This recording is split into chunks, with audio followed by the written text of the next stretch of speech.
오늘 함께 나눌 말씀은 로마서 6장 1절부터 11절까지 말씀입니다.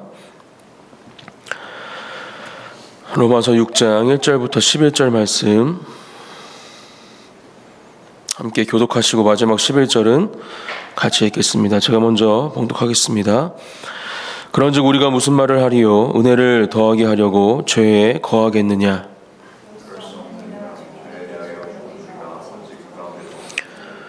무릇 그리스도 예수와 합하여 세례를 받은 우리는 그의 죽으심과 합하여 세례를 받은 줄을 알지 못하느냐?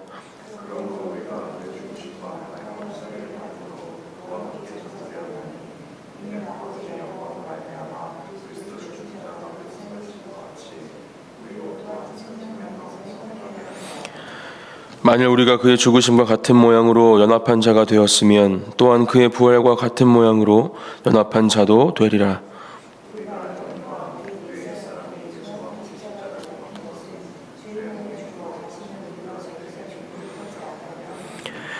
이는 죽은 자가 죄에서 벗어나 의롭다 하심을 얻었음이라.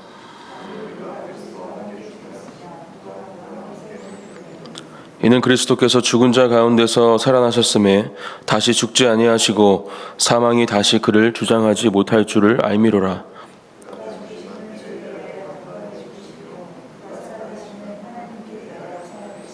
함께 읽겠습니다. 이와 같이 너희도 너희 자신을 죄에 대하여는 죽은 자요 그리스도 예수 안에서 하나님께 대하여는 살아있는 자로 여길지어다. 아멘.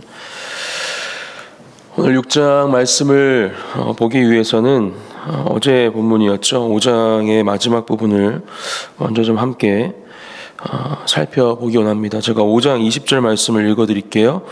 율법이 들어온 것은 범죄를 더하게 하려 함이라. 그러나 죄가 더한 곳에 은혜가 더욱 넘쳤나니 이는 죄가 사망 안에서 왕노릇하는 것 같이 은혜도 또한 의로 말미암아 왕노릇하여 우리 주 예수 그리스도로 말미암아 영생에 이르게 하려 함이라. 역설적이지만 죄가 있는 곳에 은혜가 넘쳤다 이렇게 말씀하고 있습니다. 그리고 6장에서 은혜를 더하게 하려고 죄에 거하겠느냐, 죄 가운데 분명히 은혜가 있고 누릴 수 있는 은혜가 우리에게 찾아오지만 그 은혜를 더하게 하기 위해서, 그 은혜를 누리기 위해서 계속해서 죄에 거하는 게 맞겠는가 이렇게 우리에게 묻고 있는 것이죠. 그리고 2절에서 그 답을 주고 있습니다. 그럴 수 없느니라. 죄에 대하여 죽은 우리가 어찌 그 가운데 더 살리요 말씀하고 있는 것입니다. 우리는 이것을 계속해서 로마서에서 말씀하고 있는 우리가 죄 가운데 죽고 그리스도 안에서 사는 것, 이것이 과연 어떠한 삶인가에 대해서 해답을 가질 수 있는 말씀이라 볼 수 있습니다. 죄에 대하여 죽은 사람, 그 사람은 더 이상 죄 가운데 거하지 않고 죄 가운데 누릴 수 있는 은혜가 아니라 죄가 없는 가운데 누릴 수 있는 보다 더 큰 은혜를 누리며 살 수 있다는 것을 오늘 말씀을 통해 기억해야 하는 것입니다. 저는 오늘 본문 말씀을 보면서 크게 세 가지 부분을 함께 생각하고 또 그 가운데 은혜를 찾기 원합니다. 세 가지의 단어로 정리해 보면 오늘 말씀을 통해서 우리는 죽음과 또 연합, 새로운 생명, 즉 이것은 영원한 삶이라 말할 수 있겠죠. 이렇게 세 가지 부분에 대해서 함께 생각해 볼 수 있을 거라 생각합니다. 먼저 죽음에 대해서 로마서는 이야기를 하고 있습니다. 4절 말씀 보면 그러므로 우리가 그의 죽으심과 합하여 세례를 받음으로 그와 함께 장사되었나니 이는 아버지의 영광으로 말미암아 그리스도를 죽은 자 가운데서 살리심과 같이 우리 또한 새 생명 가운데서 행하게 하려 함이라. 5절 말씀 이어서 만일 우리가 그의 죽으심과 같은 모양으로 연합한 자가 되었으면 또한 그의 부활과 같은 모양으로 연합한 자도 되리라. 로마서에서 말하고 있는 죄에 대해서 죽는다는 것이 무엇인가? 그것은 우리가 육체의 죽음으로 생각할 수 있는 죽음과는 전혀 다른 죽음에 대해서 이야기를 하고 있습니다. 죽는 것이 그저 죽는 것으로 끝나는 것이 아니라 새로운 생명, 영원한 삶과 이어지는 것을 말하고 있는 것이죠. 하지만 분명히 로마서에서 이야기하고 있는 것은 우리가 예수님께서 우리를 위해 그렇게 죽으셨던 것처럼 죄 가운데에서 분명히 또 확실히 죽어야 한다라는 것입니다. 터미네이터라는 영화를 아마 아시고 보신 분들도 계실 거라 생각합니다. 2편이었던 것 같은데 거기에 나오는 악당, 빌런이라 이야기하죠. 그 악당이 거의 마지막 부분까지 그의 생명을 유지하는 것을 볼 수 있습니다. 어떠한 방법을 써도 죽지 않는 모습을 볼 수 있었습니다. 하지만 마지막 용광로로 기억하는데 거기서 그 악당의 생명이 끝나는 것을 볼 수 있습니다. 그리고 그때야 그 악당의 존재가 사라지는 것을 그 영화를 통해서 볼 수 있는 것이죠. 우리 또한 마찬가지입니다. 죄에 대해서 또 악에 대해서 죽는다는 것, 그것이 무엇인가? 그것은 다시는 죄 가운데 거하지 않는다라는 것입니다. 오늘 말씀에도 분명히 말씀하고 있습니다. 다시는 죄 가운데 거하지 않는 것. 6절 말씀이죠. 우리가 알거니와 우리의 옛사람이 예수와 함께 십자가에 못 박힌 것은 죄의 몸이 죽어 다시는 우리가 죄에게 종노릇하지 아니하려 함이니. 이스라엘 사람들이 가장 존경하고 사랑하는 성경의 인물이 다윗이라고 합니다. 우리 또한 다윗을 하나님을 정말 사랑한 사람이고 또 하나님 마음에 합한 자 이렇게 평가할 만큼 성경에서 손에 꼽는 우리 마음속에 있는 인물 중에 한 명이 아닌가 생각해 봅니다. 하지만 이러한 다윗도 실수를 하였고 또 죄 가운데 있었던 것을 말씀을 통해 봅니다. 바로 밧세바를 범하고 그의 남편을 전쟁으로 내몰아 죽이고 이러한 죄 가운데 있던 다윗. 하지만 하나님을 향한 그 뜨거운 마음, 그 사랑으로 진정한 회개를 주님께 드리게 되고 또 그 가운데 용서함을 받고 그는 다시 한번 하나님 앞에서 새로운 사람으로 하나님의 도구로 또 왕으로 쓰임받고 살아가게 되는 것을 볼 수 있습니다. 이 6절 말씀이 바로 이 다윗의 경우를 통해 보면 확실히 우리가 깨달을 수 있는 부분입니다. 다윗의 노년에 신하들이 그에게 이야기합니다. 나이도 늙고 또 여러 다윗의 왕의 다윗 왕의 건강을 보니까 아무래도 우리가 다른 조치를 취하지 않으면 안 되겠다. 필요하면 젊은 여인을 다윗의 앞에 두겠다. 우리가 찾아서 왕에게 드리겠다. 이런 이야기를 하죠. 하지만 다윗은 그 신하들의 말을 듣지 않습니다. 그리고 여인을 옆에 두지 않죠. 이 밧세바 사건 이후에 하나님께 진정한 회개를 드린 다윗, 그렇게 새로운 사람으로 또 다시 한번 하나님의 마음에 합한 사람으로 서 있는 다윗은 똑같은 죄를 그의 마지막 노년에 또 그 이어지는 죽음에까지 짓지 않는 것을 우리는 말씀을 통해 확인할 수 있는 것입니다. 우리 또한 죄 가운데 죽는다는 것, 그것은 우리가 지금 하나님 앞에서 범하고 있는 죄의 모습들, 연약하고 부족한 모습들이 다시 한번 주님의 십자가의 보혈로 또 그 은혜로 새로워지고 다시는 그 죄가 우리 가운데 있지 않는 것을 말한다는 것을 말씀을 통해 분명히 기억하시는 은혜가 있기를 원합니다. 두 번째, 연합에 대해서 이야기를 하고 있습니다. 아까 읽어드린 4절 또 5절에 보면 죽음과 또 부활에 대해서 이야기하면서 예수님과 연합을 말하고 있습니다.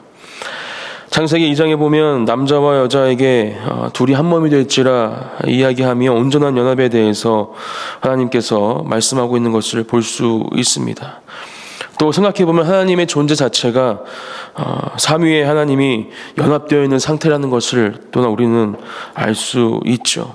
이것은 가정, 또 우리가 섬기고 있는, 함께 예배하고 있는 이 그 안의 진리교회, 또 부부, 다양한 모습 가운데 연합을 통해서 얼마만큼 우리가 아름다운 모습 가운데 하나님의 은혜를 누릴 수 있는지 알 수 있는 부분입니다. 오늘 로마서는 예수님과 연합하여야 함을 말씀하고 있습니다. 죽으심과 연합하여야 하고 또 그렇게 죽으심과 연합한 사람이 부활과 연합할 수 있다라는 것을 이야기하는 것이죠. 결국 연합이라는 것은 무엇입니까? 예수님을 닮아가고 예수님을 따라가는 삶, 또 예수님께서 원하시는 삶을 살아가는 것, 그것이 바로 예수님과 연합하는 삶이라 우리는 말씀을 통해 알 수 있는 것입니다. 그리고 분명히 말씀을 통해 알 수 있듯이 예수님과 함께 십자가에 못 박히는 것, 그것이 진정한 예수 그리스도와의 연합임을 우리는 기억해야 한다라는 것이죠. 그런 연합을 이루어낼 때 우리는 8절 말씀, 만일 우리가 그리스도와 함께 죽었으면 또 그와 함께 살 줄을 믿노니, 뒤에 이어지는 그 말씀을 보듯이 새로운 생명, 영원한 삶 속에 거할 수 있다라는 것입니다. 죽어있지만 살아있는 것, 우리의 육체는 결국은 죽고 사라집니다. 하지만 우리는 그것에서 멈춰 있는 것이 아니라 하나님과의 영원한 삶을 살아가는 것, 또 우리가 그것이 소망해야 될 부분이고 또 그것을 위해서 우리는 이 땅에서 하나님과 함께 살아가고 있습니다. 한 번 더 영화 이야기를 하면 요즘에 좀비 영화가 참 많이 있죠. 살아있지만 죽어있는 것이라 표현할 수 있을 것입니다. 우리가 지금 나누고 있는 말씀 또 은혜와는 반대의 성격을 가지고 있는 것입니다. 살아있지만 죽어있는 것이 아니라 죽어있지만 살아있는 것. 우리의 죄는 죽었지만 우리는 다시 한번 예수 그리스도와 연합함으로 새로운 삶을 또 영생을 살아갈 수 있는 것, 그것이 바로 우리가 신앙생활을 하는 가운데 또 그리스도를 우리 마음속에 새기고 하나님과 동행하는 삶 가운데 누릴 수 있는 은혜라 저는 생각합니다. 어떻게 영원한 삶을 사는가 우리는 말씀을 통해 분명히 알 수 있습니다. 3절 말씀, 무릇 그리스도 예수와 합하여 세례를 받은 우리는 그의 죽으심과 합하여 세례를 받은 줄을 알지 못하느냐. 세례에 대해서 언급하면서 이 부분에 대한 확실한 해답을 주고 있습니다. 세례는 크게 두 가지로 나눠볼 수 있겠죠. 물로 받는 세례와 또 성령으로 받는 세례로 볼 수 있을 것입니다. 이 두 가지를 모두 받아야 함을 우리는 분명히 기억해야 합니다. 물 세례를 통하여서 우리의 삶을 다시 한번 결단하고 또 하나님 앞으로 우리의 삶을 드리겠다 헌신하는 그 마음을 새롭게 한다면 성령의 세례를 통하여서 이제 이 결단이 우리의 삶이 되어지고 또 여기서 말하는 진정한 연합을 이루어낼 수 있다라는 것입니다. 구원을 받았기 때문에 아무렇게나 살아도 된다라는 이 땅 가운데 있는 이단들, 또 그렇게 이야기하는 사람들, 우리는 그 가운데에서 하나님과 진정한 연합을 이루며 구원을 받았기 때문에 아무렇게나 살아도 되는 것이 아니라 더욱더 거룩하고 정결한 모습으로 예수 그리스도를 따라가고 닮아가는 하나님의 아들, 딸, 또 예수님의 제자들로 이 땅을 살아가야 될 줄 믿습니다. 오늘 하루를 시작하시면서 특별히 오늘 8월 첫 번째 이 새벽 예배를 함께 드리면서 주시는 말씀을 통해 죄 가운데 죽는다는 것이 무엇인지, 또 내가 과연 그렇게 매일매일 십자가에서 예수님과 함께 죽고 있는지 다시 한번 생각해 보시고 오늘 하루 주님과 함께 죽는 제가 되겠습니다. 또 주님과 연합하는 제가 되겠습니다. 또 그 가운데 새로운 삶을 살아가고 영원한 생명을 향해 걸어가는 제가 되겠습니다. 고백하시고 결단하시는 귀한 하루가 되시기를 소망합니다. 기도하시겠습니다. 하나님 감사합니다. 오늘도 허락하신 귀한 하루를 주님께 의탁드립니다. 주님과 동행하는 삶을 살아가기 원하고 또 주님을 닮아가는 삶을 살아가기 원하는 사랑하는 주님의 자녀들을 이 시간 기억하여 주시고 이들의 삶 가운데 언제나 주님께서 함께해 주시어서 동행하여 주시어서 보호하여 주시어서 주님을 따라가는 삶, 주님을 닮아가는 삶을 살아갈 때에 죄 가운데에는 죽고 또 주님과 연합하는 삶을 통하여서 새로운 삶, 영원한 삶을 살아가는 주님의 자녀들이 되게 하여 주시옵소서. 그 안에 진리교회가 되게 하여 주시옵소서. 오늘 하루도 주님 안에서 말씀을 붙잡고 살아가는 가운데 승리의 고백만이 넘치는 하루가 되어지기를 다시 한번 간절히 기도드리며 예수님의 이름으로 기도드립니다. 아멘.